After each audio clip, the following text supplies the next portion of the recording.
नमस्कार मित्रों, कैसे हैं आप लोग? Hope all well. Aadya academy में आप सभी का एक बार फिर से स्वागतम। Welcome back to Aadya academy once again. तो पिछले वीडियो में हमने एक्सरसाइज 9.1 में क्वेश्चन नंबर 8 तक डिस्कस कर लिया था, राइट? तो आज हम डिस्कस करेंगे क्वेश्चन नंबर 9। तो देखते हैं क्वेश्चन नंबर 9 क्या बोलता है। So the angle of elevation of the top of the building from the foot of the tower is 30 degrees and the angle of elevation of the top of the tower from the foot of the building is 60 degrees. So if the tower is 50 meters high, find the height of the building. As usual, हमें क्या करना होगा? सबसे पहले एक figure बनानी होगी, ठीक है? जो इस पूरे स्टेटमेंट को रिवील कर सके। तो देखिए, क्या बोलता है? देयर इज अ बिल्डिंग, एक तो बिल्डिंग है और दूसरा क्या है? एक टावर है, right?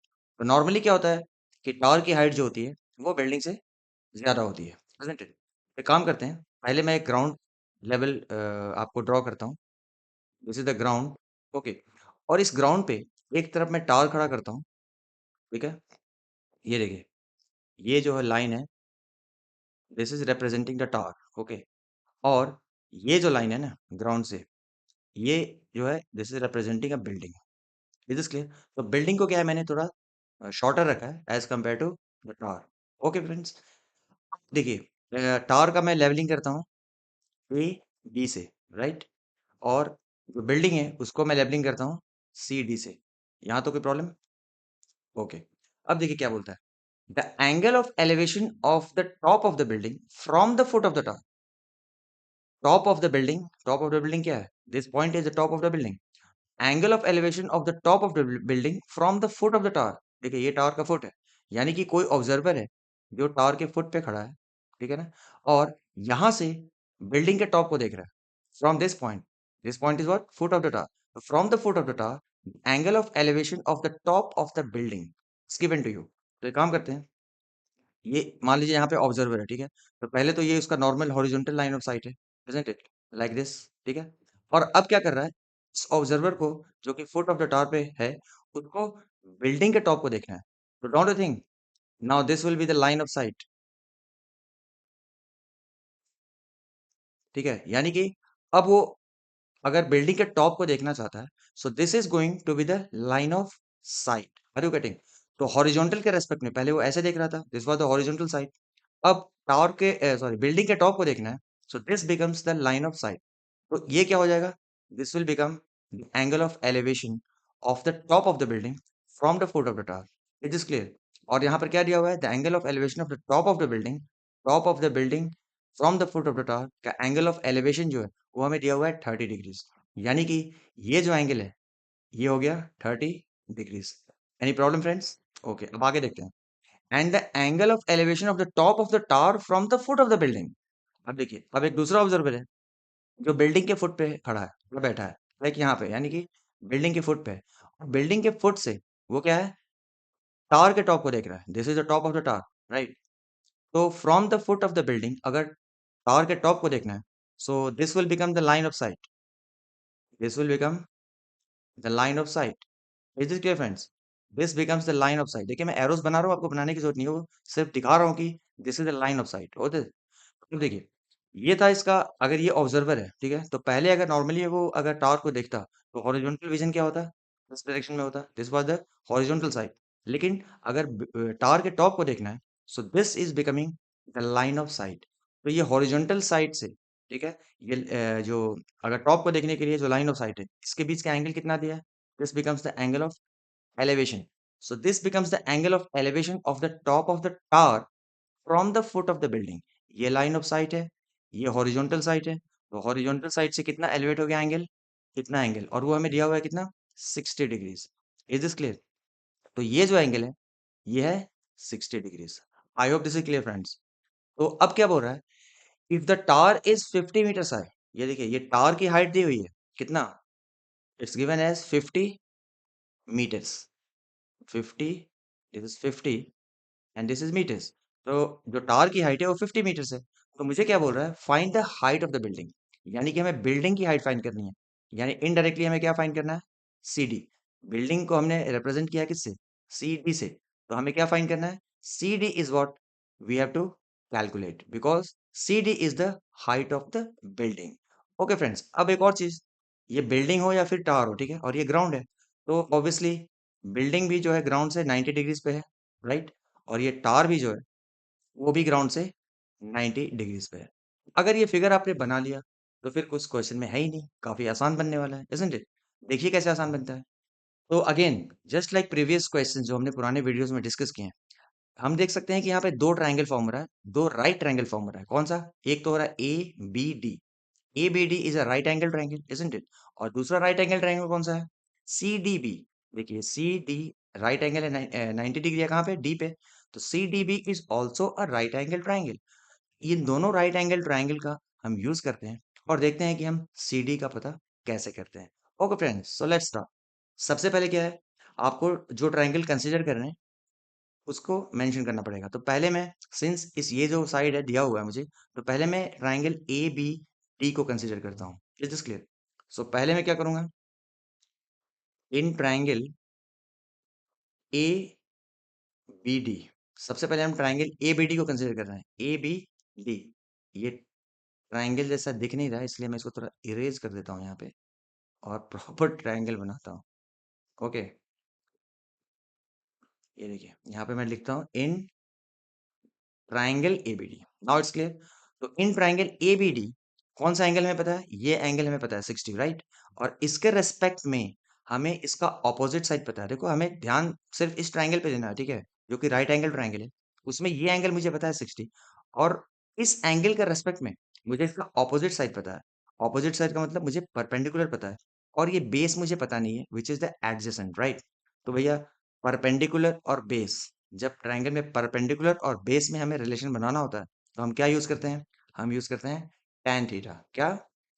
We use tan theta, and tan theta is given by perpendicular upon base. या फिर दूसरे में आप क्या सोच सकते हैं, इस एंगल का ये अपोजिट साइड है और ये एडजेसेंट साइड है, तो tan theta is also equal to opposite upon adjacent.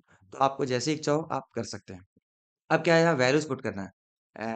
Theta कितना दिया है? 60 दिया है। तो आप यहाँ पे लिख दो tan 60 is equal to, perpendicular क्या है? परपेंडिकुलर कुछ नहीं बल्कि ए बी है, और ए बी का हमें हाइट दिया हुआ है which is 50, isn't it, upon D B is the base, जो कि हमें नहीं पता है, तो हम यहाँ पे लिख देते हैं D B. Is this clear friends? अब आपको स्टैंडर्ड एंगल्स का वैल्यूज पता है, तो tan 60 क्या होता है? tan 60 होता है √3, and this is equal to how much? 50 upon D B. Is this clear? अब देखिए, अब हम क्या करेंगे, सिंपली इसको क्रॉस मल्टीप्लाई कर देंगे। ये √3 का मतलब है √3/1, इजंट इट? तो मैं थोड़ा-सा इसको नीचे करता हूँ। ये देखिए, अगर मैं इसको क्रॉस मल्टीप्लाई करूँ, तो ये क्या हो जाएगा?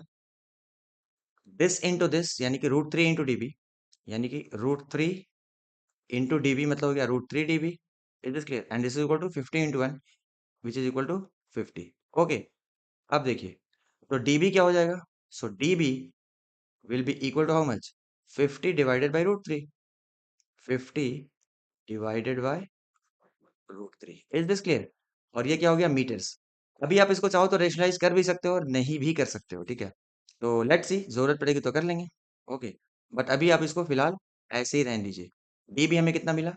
50/√3 मीटर्स। देखिए, हमें डी भी मिल चुका है कितना, ये जो डी भी है ना बेस, ये मिल चुका है कितना? 50/√3 मीटर्स। Is this clear? अब तो क्वेश्चन काफी आसान हो गया, इजंट इट? कैसे आसान हो गया? अब हम दूसरा राइट ट्राइंगल कंसीडर करेंगे, कौन सा? Which is C D B, ठीक है। तो आप यहाँ पे स्पेसिफाई कर दो कौन सा triangle, in triangle C D B, ठीक है। तो in triangle C D B आप वापस देखो, सिर्फ इस ट्राइंगल पे फोकस करो, only on this triangle which is C D B. Can we see that ये 90 है, राइट, और ये एंगल 30 हमें पता है। तो इस एंगल के रेस्पेक्ट में हमें क्या चाहिए? ऑपोजिट साइड चाहिए, यानी कि परपेंडिकुलर चाहिए, और बेस हमें ऑलरेडी पता चल चुका है फ्रॉम दिस, इजंट इट? जो पहले हमने कैलकुलेशन किया उससे हमें बेस मिल चुका है। तो इस ट्राइंगल में अगर आप देखो तो हमें चाहिए ऑपोजिट और एडजेसेंट हमें पता है, या फिर आप ऐसे सोच सकते हो कि इस ट्रायंगल में हमें चाहिए परपेंडिकुलर और बेस हमें पता है। तो अगेन हमें रेशियो कैसे लगाना पड़ेगा?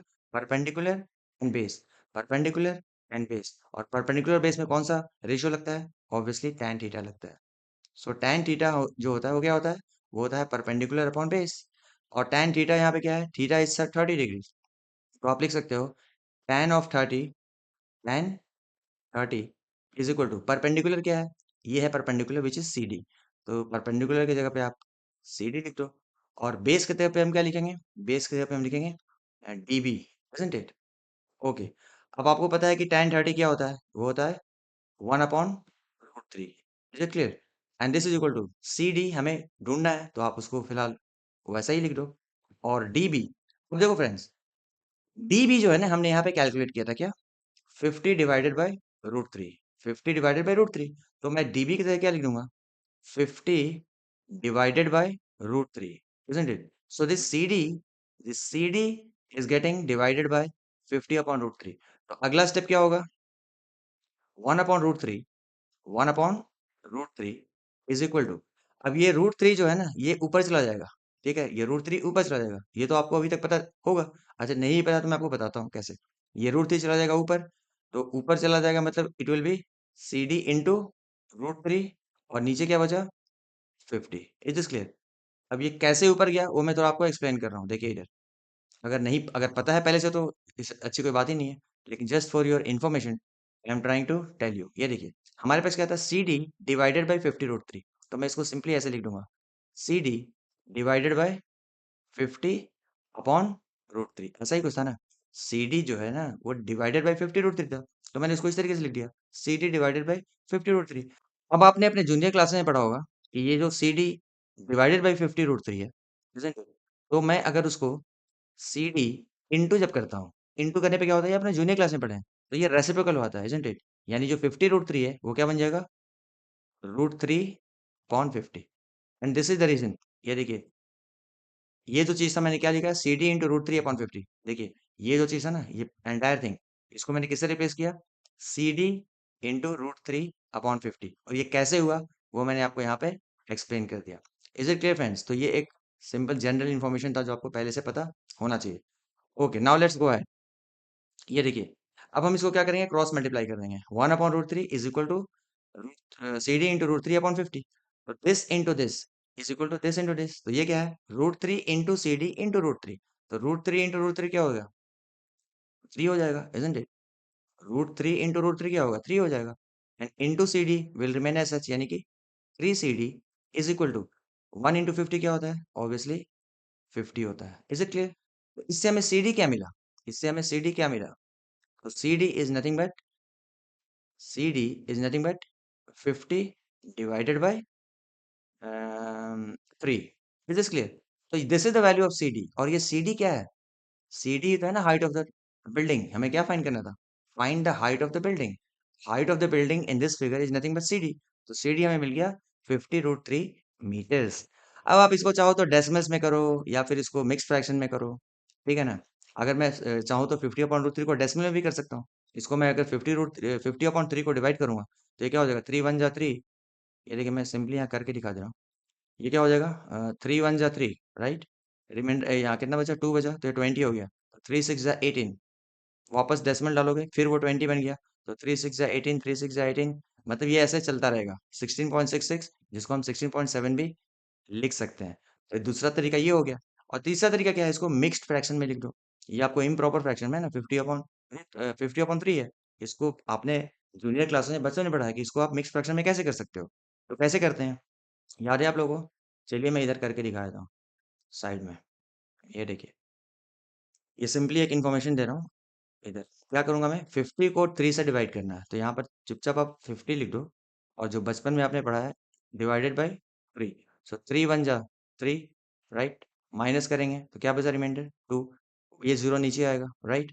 नाउ 3 इंटू वट, तो 3 6 जा 18। यहाँ पे क्या बचा, यहाँ पर 18 आएगा। रिमाइंडर क्या बचा, 2।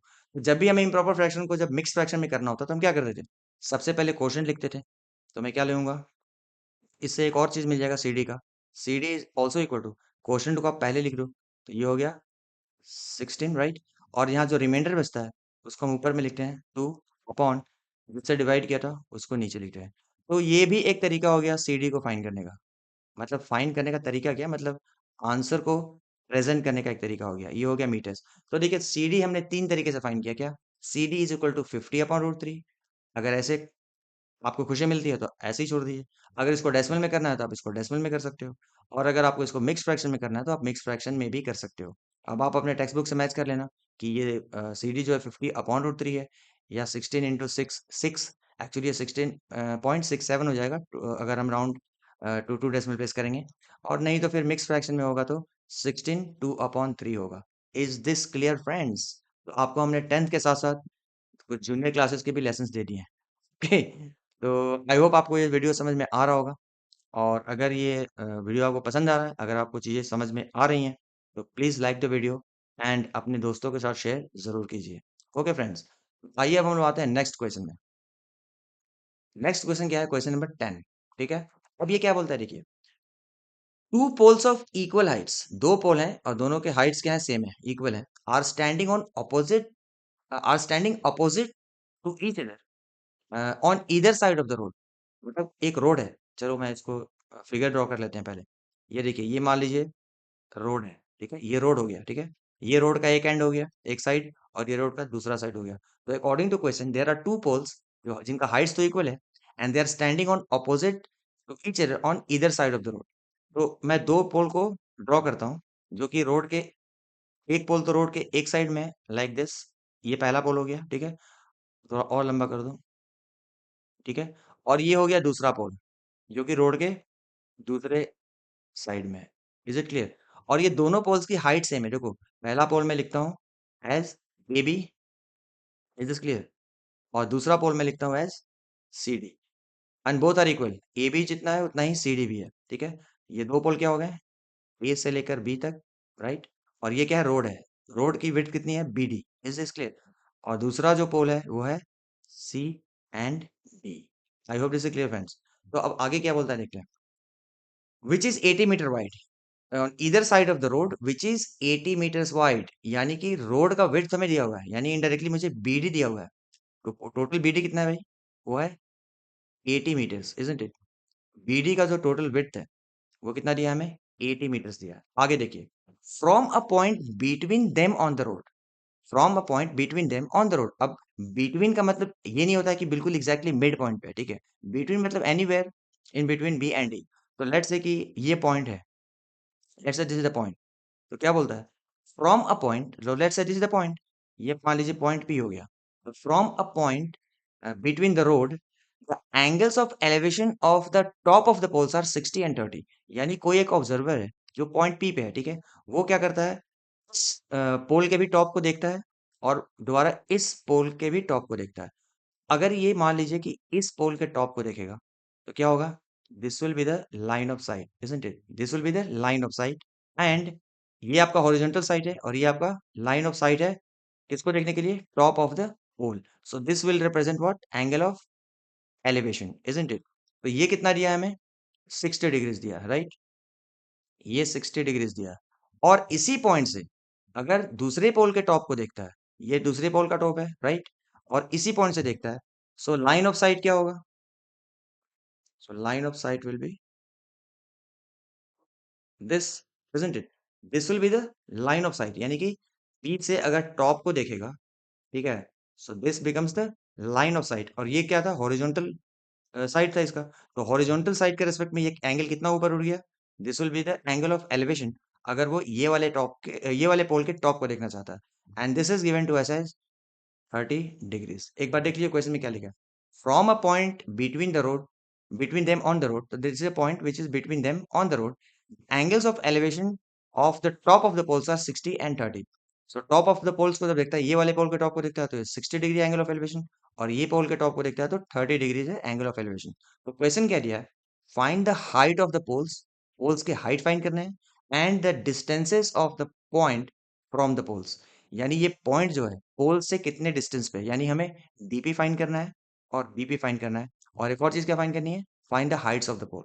आई होप अकॉर्डिंग टू क्वेश्चन जो हमने फिगर ड्रॉ किया है वो आपको क्लियर समझ में आ गया होगा। और हाँ, ये पोल जो है तो ऑब्वियस सी बात है, रोड से परपेंडिकुलर खड़ा है, और ये जो पोल है ये भी रोड से परपेंडिकुलर ही खड़ा है। आई होप यहाँ तक कोई प्रॉब्लम नहीं है। अब हम क्या कर सकते हैं? Find the height of the poles. तो हाइट ऑफ द पोल्स को हम कुछ एज्यूम कर सकते हैं।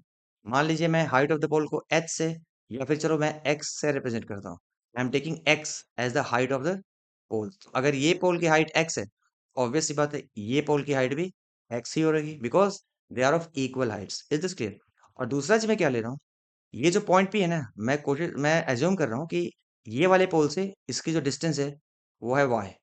Are you getting? ये वाले पोल से ये पॉइंट का जो डिस्टेंस है वो मैं वाई लेता हूँ।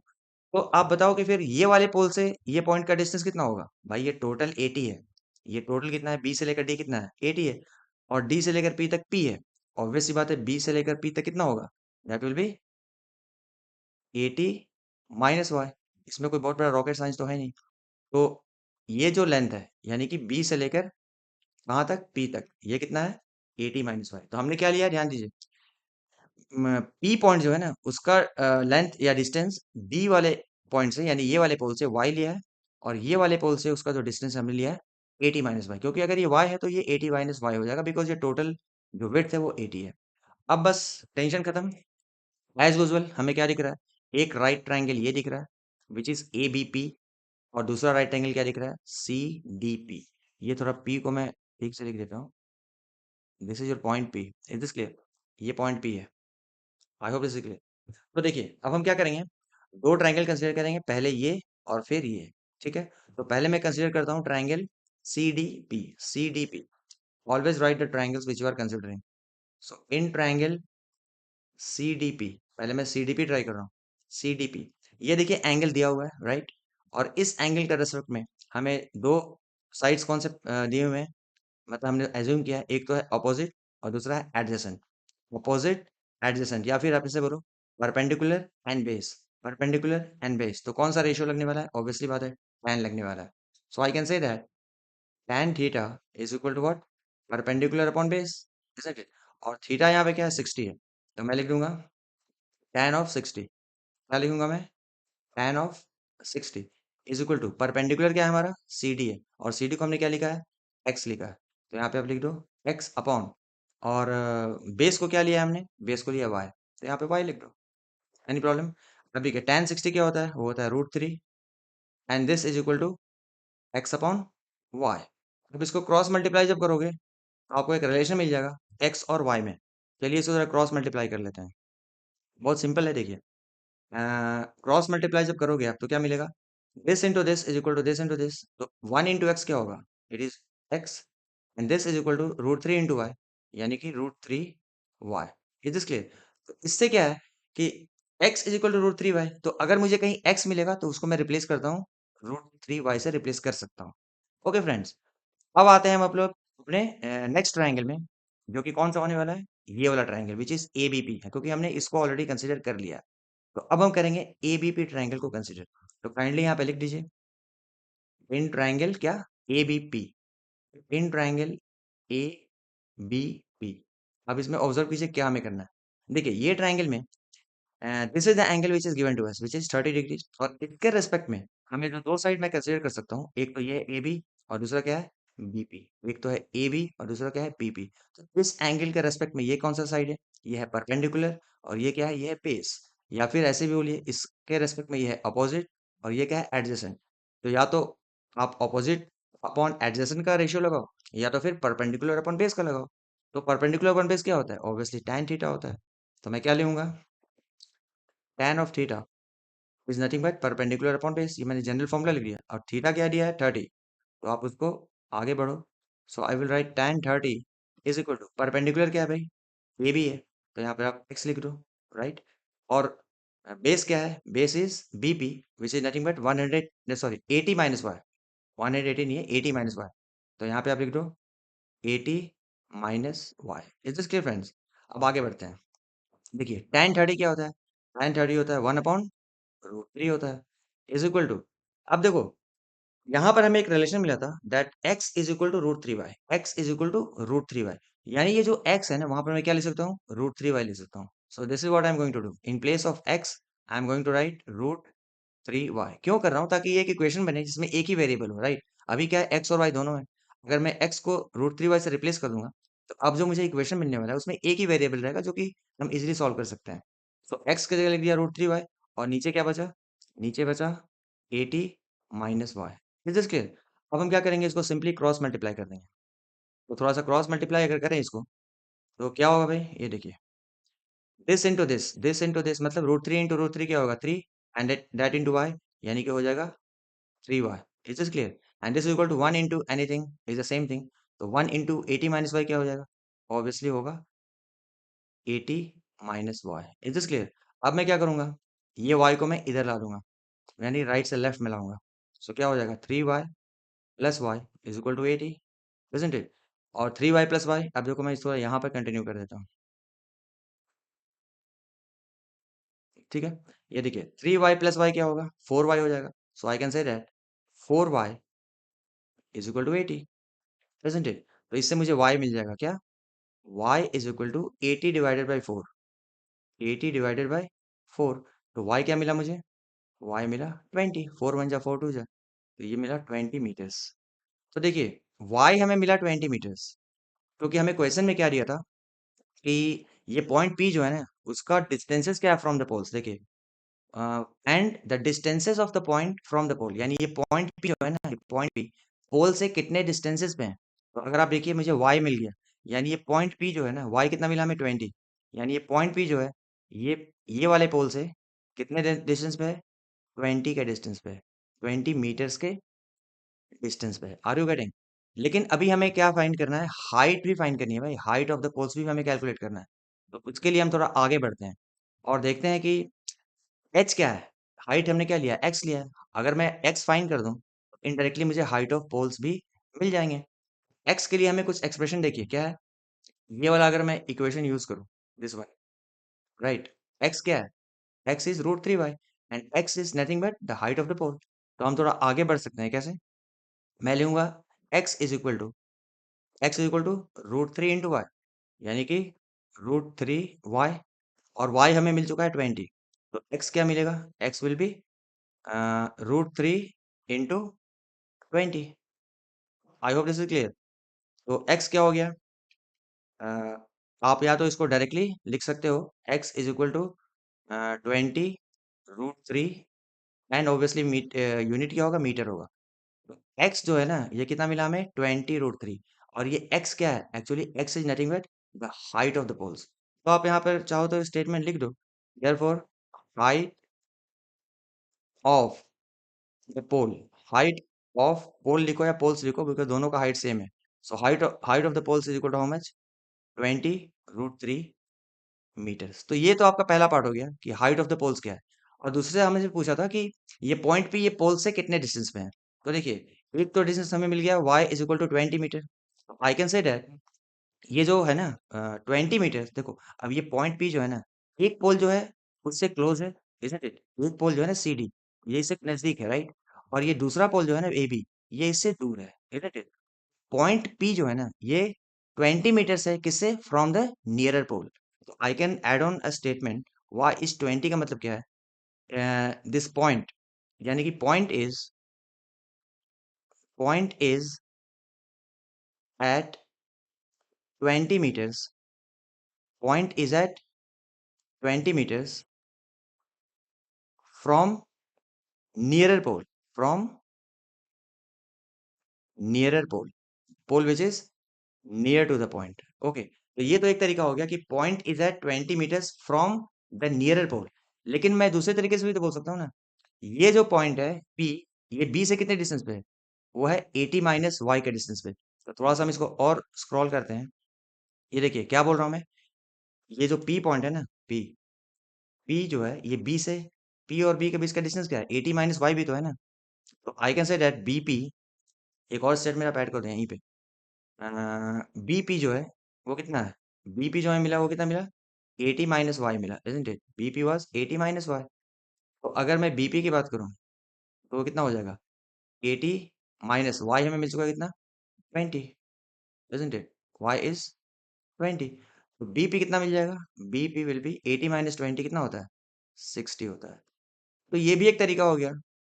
बीपी इज 60 का मतलब क्या हो गया, कि ये पॉइंट पी जो है ना, पॉइंट पी जो है, ये देखिए पॉइंट पी जो है, ये 60 मीटर से, कहाँ से, ये हमने क्या कैलकुलेट, 80 माइनस वाई कितना मिला हमें, यहाँ से यहाँ तक का डिस्टेंस कितना मिला, ये हमें मिला 60। I can also say that ये जो पॉइंट पी है, ये 60 मीटर, 60 मीटर पे है, कहाँ से, फ्रॉम द फार्दर पोल, मतलब जो पोल दूर है। जैसा हमने बोला ना कि 20 मीटर्स फ्रॉम द नियरर पोल, क्योंकि ये पोल इस पॉइंट से नजदीक है, उसी तरीके से ये पोल जो है ना इस पॉइंट से दूर है। तो I can say that point P का डिस्टेंस जो है वो है 60 meters from the pole which is farther from it. Isn't clear? तो मैं एक स्टेटमेंट लिख सकता हूँ, point P is at 60 meters, is at 60 meters from farther pole। तो ये तरीके हो गए क्या? पहला तो आपसे पूछा था what is the height of the pole, तो हाइट ऑफ द पोल से मिला 20√3 मीटर्स, राइट। और दूसरा पूछा था कि ये पॉइंट पी जो है वो पोल से कितने डिस्टेंस पे है, तो नियरर पोल से वो है 20 मीटर्स के डिस्टेंस पे, और जो दूर है पोल, जो फादर पोल है, उससे है 60 मीटर्स के डिस्टेंस पे। आई होप फ्रेंड्स आपको ये क्वेश्चन काफ़ी अच्छे से समझ में आ गया होगा। Is this clear? और अगर आपको समझ में नहीं आया देन प्लीज़ कमेंट कीजिए, मैं आपको दोबारा समझाने की कोशिश करूँगा। और हम मिलते हैं अब अगले वीडियो में। तब तक के लिए आप लोग अपना ध्यान रखिए।